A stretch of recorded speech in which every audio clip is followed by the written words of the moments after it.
Cell ऑर्गेनेलीज़ की बात मैंने पिछली वीडियो में की है। आप लोगों को मैंने एक्सप्लेन किया है कि सेल ऑर्गेनेलीज़ क्या होती है, इसके बारे में बेसिक आइडिया मैंने दिया है और आज हम सारी ऑर्गेनेलीज़ को वन बाय वन डिस्कस करेंगे, ठीक है। सेल ऑर्गेनेलीज़ के बारे में मैंने आपको ये बताया था कि जो सेल होता है उसके बीच में और भी छोटे छोटे डिफरेंट स्ट्रक्चर्स होते हैं जिनको कहते हैं सेल ऑर्गेनेलीज़, ठीक है।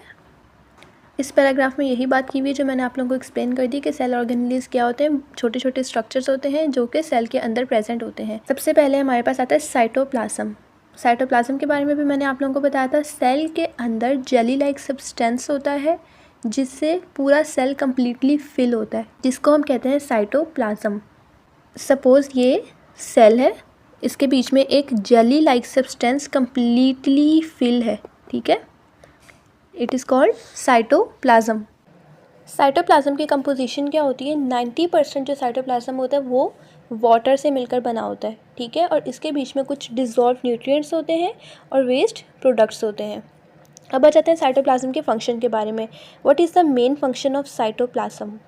साइटोप्लाज्म का मेन फंक्शन ये है कि जो उसके अंदर ऑर्गेनेलीज़ होती हैं, साइटोप्लाज्म उसको अपने अंदर होल्ड करके रखता है, ठीक है।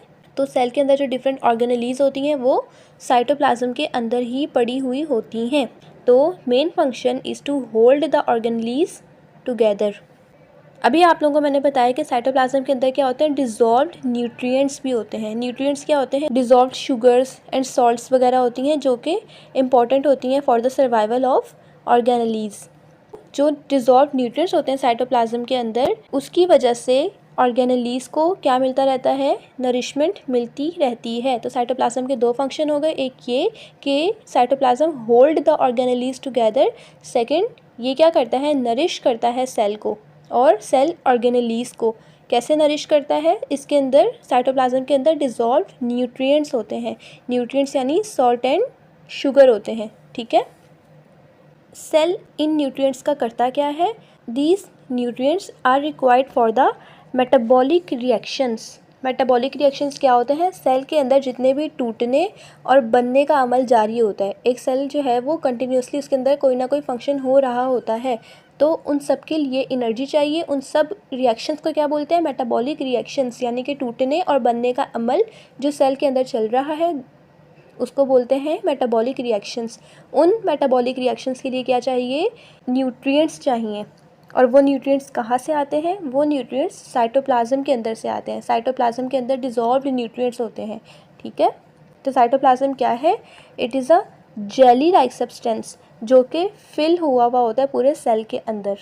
90% वाटर से मिलके बना होता है और इसके अंदर dissolve nutrients and waste products होते हैं। जो सेल के अंदर जो चीज़ें बेकार हो गई हैं वो टूट जाती हैं और टूटने के बाद जो उनका वेस्ट प्रोडक्ट है वो भी साइटोप्लाज्म के अंदर ही पड़ा हुआ होता है, ठीक है। Our next organelle is the cytoskeleton. Cytoskeleton क्या है? साइटो का मतलब होता है सेल एंड स्केलेटन का मतलब होता है ढांचा।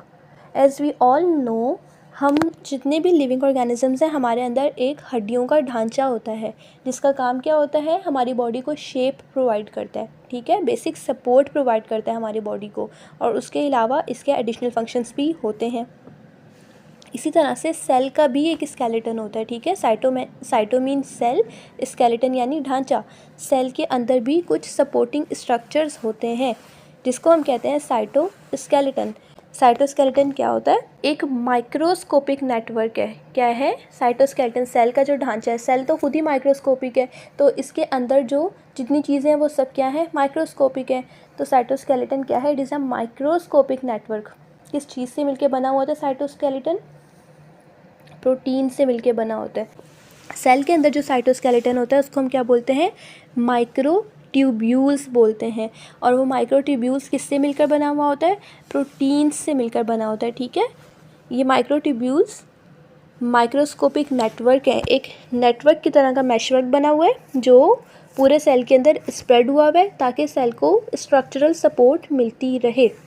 Microtubules spread out through the cytoplasm, पूरे साइटोप्लाज्म के अंदर फैला हुआ होता है और करता क्या है? जो स्केलेटन का काम होता है। क्या काम होता है स्केलेटन का?